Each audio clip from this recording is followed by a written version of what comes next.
a lot of people end up getting a doula because they want to know the choices surrounding their birth. And I'm here to tell you that you don't need a doula to tell you the choices surrounding your birth. You can both ask questions to people in the hospital, but I'm excited to start a series about choices in the hospital. Today, we are talking about admission. And you're like, Hillary, I walk into the hospital and they treat me. And I'm here to tell you that admitting can be really freaky. There's a lot of things about the hospital that you're going to meet right off as soon as you get in the doors. And so I want to go over those today with you.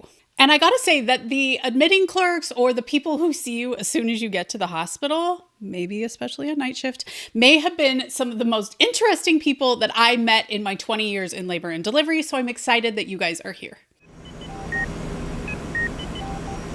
Okay, one of the choices that you might have is doing a pre-admission. Now, back in the day, we used to have you fill it out and fax it in because the hospital still faxes things. I think that's a HIPAA thing, but most places have a secure thing that you can fill out the form online and send it into the hospital. You're going to go over your insurance information, where you live, and how the heck they can make you pay. That's one of the big ones that you're going to do in that pre-admission form. I recommend everybody do it.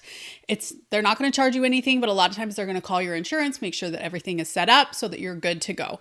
They may also call you and say, hey, FYI, this is going to be your part of the hospital stay. Always nice to have that information because paying is a big part of the healthcare system in the United States. Am I a fan of it? Absolutely not, but it's going to be there, so it's important to know. Now, one of the other important things to know is you actually do not have to stop with that admitting clerk if you are in labor. Now, if you come in for a scheduled induction, a scheduled C-section, or some other scheduled thing, an NST, a version, then they can have you stop with admitting, go over all of those details, and then send you back to the labor room. But if you come in a condition that is unstable, which, by the way, labor is considered unstable, you will need to give admitting your name and a little bit of information because we have to put you in our computer system. I don't know any hospital out there that's not using a computer system, and then send you back to your room. Now, that does mean the admitting clerk is going to come visit you in your room to get the rest of the information, but you need to know that they cannot stop you if you are in labor beyond like your name, maybe your birth date, a few little vital things to get you in the system. Now, one of the first things when you bring you back into the room is we are going to have a gown put on the bed. We put it there for everyone.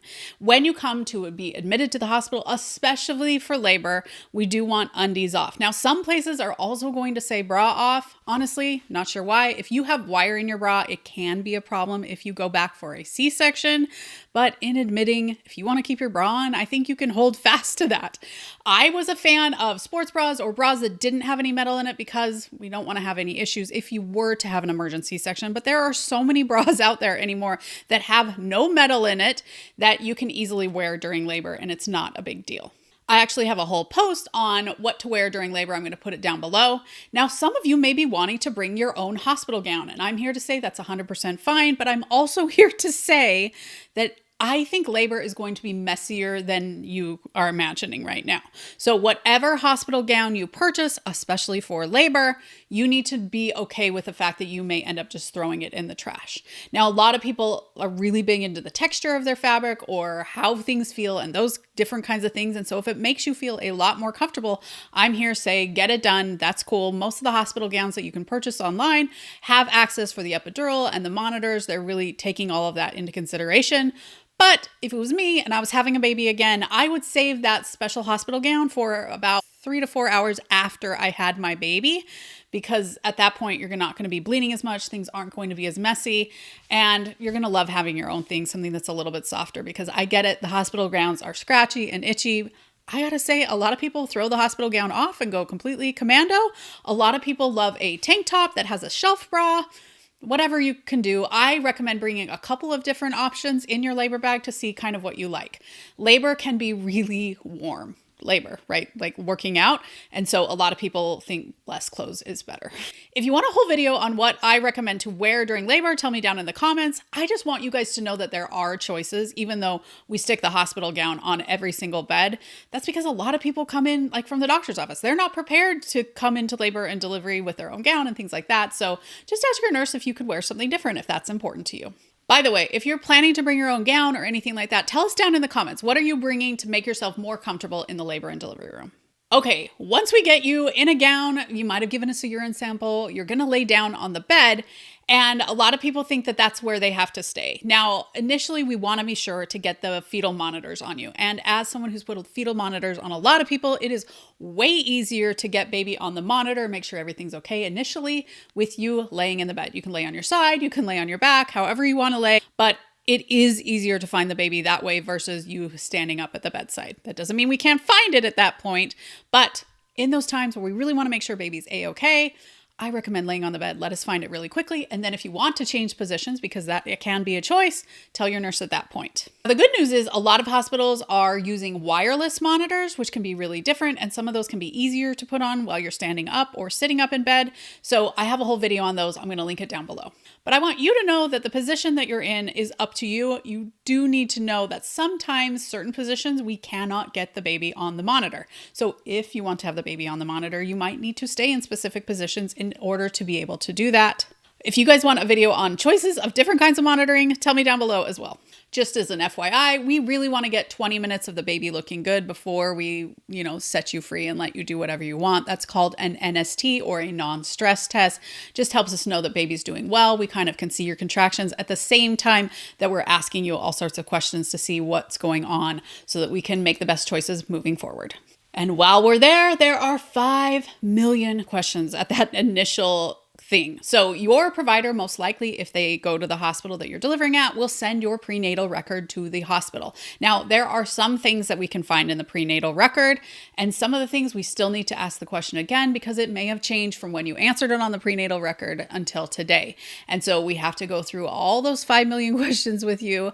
And one of the things you really need to know is this is really a time where you just want your core group of people with you, people that you are willing to let know everything in your past. If you've had a miscarriages, if you have an STD, all these different kinds of things, if you have any drug use, so many questions. It's someone that you are willing to spill all of your guts to. So most often that's a partner. Sometimes that's a mom. And sometimes I got to tell you, I don't know that I would have wanted my mom in the room. And so I always recommend calling mom once you get situated in the hospital. And if you want her to come for all of labor, which you may or may not want to, I did not want to. So I think that's totally fair. Don't have her come until we get through all of those questions. It's a lot of questions, and you might get more questions from your mom if your mom is like anything like my mom. So I would just chill out on the momness. Again, who you have in your labor and delivery room is one of the choices that you can make. And if your mom shows up and you do not want her in the room, that is a great time to ask the nurse to come into the bathroom with you and say, I don't want my mom in here. And the nurse can take care of it because we are pros at basically being the hospital room bouncers. Okay, those are some of the main questions just upon admission. As you can see, admission can be a time that a lot is put on you already as you go into the hospital. I will say that after we get through all those questions, there is a lot of waiting time after that. So it's a lot of activity and then kind of some chill out while we get doctor's orders, we get things ready, or we may even send you home. Now, this is just the first step in going to the hospital. It's important that you understand choices and all the things going through all the other steps. This is, of course, why I recommend a high quality birth class. I'm going to put the one that I recommend, which is for couples, because you want your partner to be knowledgeable about all of this process as well. I'm going to put the link for it down below. What other choices are you interested in knowing about at delivery? Ask me down in the comments because I'm going to make more videos of this and I'd love to make ones that you are interested in. Now, like I mentioned, the choice about how and when you are monitored is one of the things that you get to make at admission and then throughout your labor and delivery. I have a whole video on wired versus wireless monitoring because there is a lot of myths out there about the two different kinds. I'm going to put the link up above. Thanks for joining us here on The Pregnancy Nurse, where we get you prepared, not scared for your upcoming hospital birth.